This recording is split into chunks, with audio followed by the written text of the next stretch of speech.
NITV Telugu news కి స్వాగతం. దివాన్ చెరువు చుట్టూ ఉన్న ఆక్రమణ తొలగించి కంబాల చెరువు తరహాలో అభివృద్ధి చేస్తామని రుడా చైర్మన్ బోర్డు వెంకటరమణ చౌదరి పేర్కొన్నారు. బుధవారం దివాన్ చెరువు గట్టుపై ఉన్న శ్రీ కనకదుర్గ అమ్మవారి ఆలయంలో వేద పండితుల సమక్షంలో ప్రత్యేక పూజలు నిర్వహించారు. ఈ సందర్భంగా ఆయన మాట్లాడారు. ఈ నెల 24వ తేదీన రాష్ట్ర ముఖ్యమంత్రి నారా చంద్రబాబు నాయుడు ఆదేశాల మేరకు తాను రుడా చైర్మన్ గా బాధ్యతలు స్వీకరించినట్టు తెలిపారు.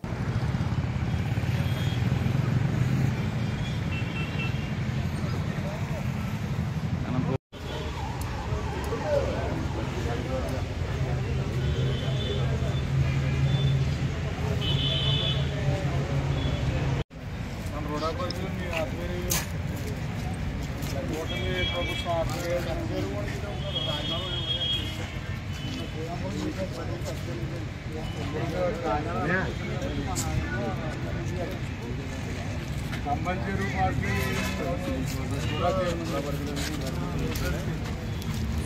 ప్రభుత్వాల్లో 3 సార్లు డ్యామ్ వచ్చిపోయింది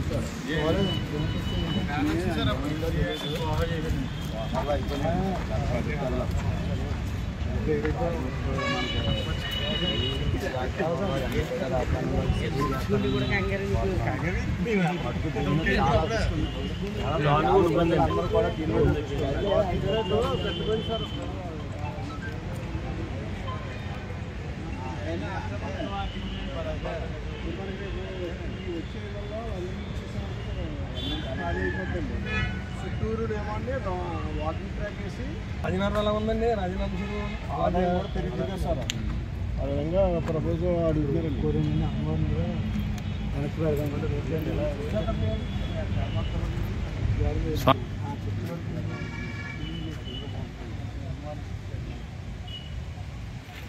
ఈ చెరువు కోసం ఏమైనా చెప్పారా స్వామి మీకు? చెప్తాం. చెరువు ఆల్రెడీ ప్రాసెసర్లో పెట్టేశారండి, అన్నీ అయిపోయినాయి. ఎవరికి ఏమి ఇన్ఫర్మేషన్ ఇస్తారు?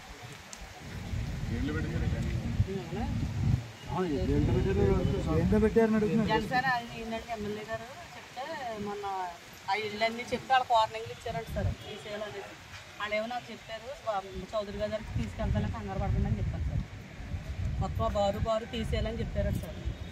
అది మరి ఏమో చౌదరి గారికి అయితే ఇన్ఫర్మేషన్ ఏమీ రాలేదు, మరి మాకు తెలియదు అని చెప్పాను సార్.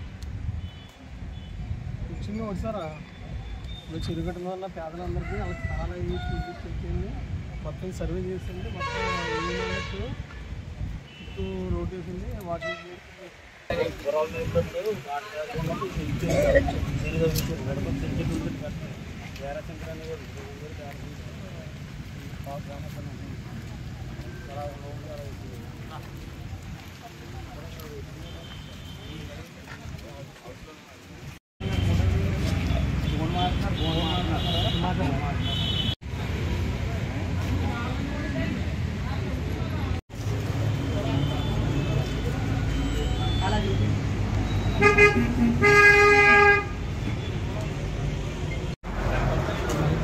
రండి కిషోర్ రండి.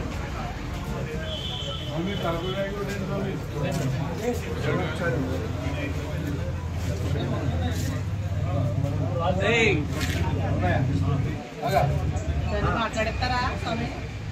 మాట్లాడించండి ఎడుకుంటారు.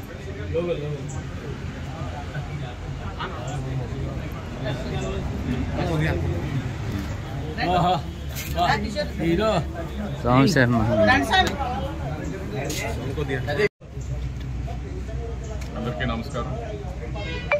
మొన్న 24వ తారీఖున మా ముఖ్యమంత్రి వర్యులు నారా చంద్రబాబు నాయుడు గారి ఆదేశాల మేరకు రుడా చైర్మన్గా బాధ్యతలు స్వీకరించడం జరిగింది.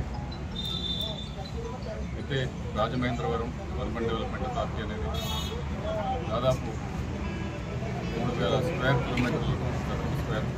కిలోమీటర్లు విస్తీర్ణంలో 10 నియోజకవర్గాలు సంబంధించిన గ్రామాలు, అదేవిధంగా రాజమండ్రి కార్పొరేషన్ కానివ్వండి, ఇంకొక 4 మున్సిపాలిటీలు కానివ్వండి, ఇవన్నీ కూడా రుడా పరిధిలో వస్తున్నాయి.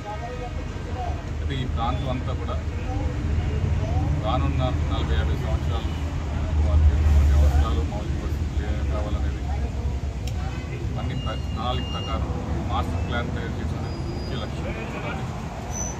అయితే ఇప్పుడే జస్ట్ ఆఫీస్కి వెళ్ళి 2 రోజులు అవుతుంది. నాకు తెలిసింది ఏంటంటే గత 5 ఏళ్ళలో ఈ మాస్టర్ ప్లాన్ డెవలప్మెంట్ మీద ఎటువంటి కార్యక్రమాలు చేపట్టకపోవడం అనేది దురదృష్టకరంగా భావిస్తున్నాను. అయితే కొన్ని ఇమీడియట్గా కొన్ని ప్లాన్లు మనం కేంద్ర ప్రభుత్వానికి ఇస్తే కనుక అమృత్ స్కీమ్లో మనకు కొన్ని నిధులు వచ్చే అవకాశం ఉంది కాబట్టి మేఘాలుగా ఇప్పుడు ఆ ప్లాన్ అయితే తయారు చేసి ఇవ్వడం. అయితే రానున్న రోజుల్లో ఈ ప్లాన్ని మాస్టర్ ప్లాన్ని మరింత విస్తృతం చేసి దాంట్లో మన రాజకీయ పక్షాల ద్వారా మనం కూటమి పక్షాల్లో ఎవరెవరైతే ఉన్నారో వారి ఫీడ్బ్యాక్ కూడా తీసుకుని అలాగే ప్రజల ఫీడ్బ్యాక్ కూడా తీసుకుని సమగ్రమైనటువంటి ప్లాన్ తయారు చేసి ఈ ప్రాంత అభివృద్ధి కోసం కృషి చేస్తామని చెప్పేసి అందరికీ కూడా తెలియజేస్తున్నాం. అదేవిధంగా రానున్న రోజుల్లో ఇంకొక 2 సంవత్సరాల్లో మనకి పుష్కరాలు కూడా రాబోతున్నాయి. దానికి కూడా చాలా ఈ ప్రాంతంలో మనకున్నటువంటి ఇన్ఫ్రాస్ట్రక్చర్ డెవలప్మెంట్ కానివ్వండి, ముఖ్యంగా రాజమండ్రి పరిసర ప్రాంతాల్లో చేయవలసిన అవసరం ఎంతైనా ఉంది. అదేవిధంగా ఇక్కడ ప్రస్తుతం మన రాజానగరం నియోజకవర్గం తీసుకున్నట్లయితే రాజమండ్రికి అక్కడ సమీపంలో ఇంచుమించు మున్సిపల్ మన కార్పొరేషన్లో కూడా చాలా గ్రామాలు కలిసే అవకాశం ఉంది. అదేవిధంగా రాజమండ్రి రూరల్ కానివ్వండి, సిటీ కానివ్వండి, ఈ ప్రాంతాలన్నీ కూడా పుష్కరాలకి సంసిద్ధమయ్యే విధంగా మా ప్రణాళిక ఉంటుందని చెప్పేసి